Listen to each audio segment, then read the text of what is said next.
In 1850, California was admitted into the Union as the 31st state. At this point in American history, the institution of slavery was still legal in the southern states. Seeing as California is pretty far south, the question asked is how didn't California fall and become a slave state? Well, first, I should go over how it made absolutely no sense that California wasn't admitted as a slave state. In 1820, Missouri was added into the Union as a slave state, but not without much contention. See, if Missouri was added as a slave state, the slave states would have had more power in the US Senate than the free states. In order to keep the balance at 50-50, President Monroe signed the Missouri Compromise, allowing Missouri into the Union as a slave state with two compromises. Maine formed their part of Massachusetts as a free state to keep the balance, and that barring the existing exceptions, slavery was to not be accepted north of this line right here, the 3630 parallel. This is actually why Texas had to lose all of this extra territory. As you can clearly see, California did in fact hold territory below this line. However, had California been accepted as a slave state, they probably would have had to give up the northern area. Additionally, by the time of California's admission into the Union, the southern states had exactly the same representation as the northern states, so a half and half solution splitting California between free and slave could definitely have been feasible. Furthermore, while California was admitted into the Union on September 9th, 1850, when the president was Millard Fillmore, a northern president, most of the process to make California a state was done under the previous president, Zachary Taylor, born and raised in the South from Kentucky, who did own slaves. It's only logical to assume he would have attempted to make California a slave state, right? Well, actually, no.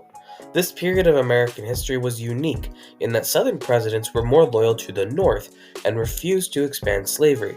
But Northern presidents were dough-faces, which means they were sympathetic to the South and they did try to expand slavery, or at least refuse to contain it. Taylor refused to expand slavery to California because he was a staunch patriot and loved his country very much. He was an armyman and fought in numerous battles and wars for the United States Army. He was terrified of the Southern threats to secession and refused to give them any more power in the Senate. Taylor also urged California to draft a state constitution outlawing slavery, thus bypassing the congressional stage of debating whether or not slavery was to be legal in the new territory, which could have inflamed racial tensions. Another huge reason being that who is going to be the slaves? California was a land gain from a war with Mexico, and Mexico had already outlawed slavery in 1829, but not fully implemented it everywhere until 1837. So enslaving people who hadn't been slaves for over a decade seemed inhumane. Despite that, the other states gained from Mexico could have returned slavery. The Compromise of 1850 was passed on the 19th of September, 1850, obviously. The five main points of this compromise were as follows. 1. California was to be admitted as a free state. Full stop. Nothing else to say. Number 2. Utah and New Mexico Territory, lands that which were gained from the Mexican-American War, were to decide through popular sovereignty whether or not to permit slavery. I'll get to popular sovereignty here in a bit. The slave trade was abolished in the District of Columbia, while the institution remained legal. 4. A stricter Fugitive Slave Act was passed, requiring free state citizens to assist in catching runaway slaves from the South. 5. And the most important one, especially for this video, Texas was forced to give up its claim to New Mexico.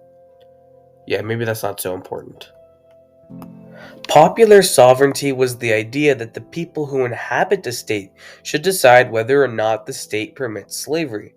This sounds like a good idea on paper, For national unity, obviously, not for the slaves. However, ask any Kansan about popular sovereignty.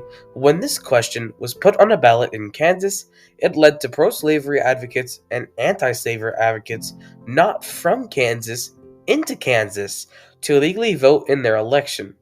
The two sides then started to fight, and it caused kind of like the prequel to the Civil War. But this is California's video. To summarize, California avoided slavery largely because of the Compromise of 1850, among other things, because of potential inflammation of tensions over slavery, which only led to worse outcomes. You know, the Civil War? Stick around for next time, where I go over how Colorado kinda sorta rigged the 1876 election because of their weird voting rules.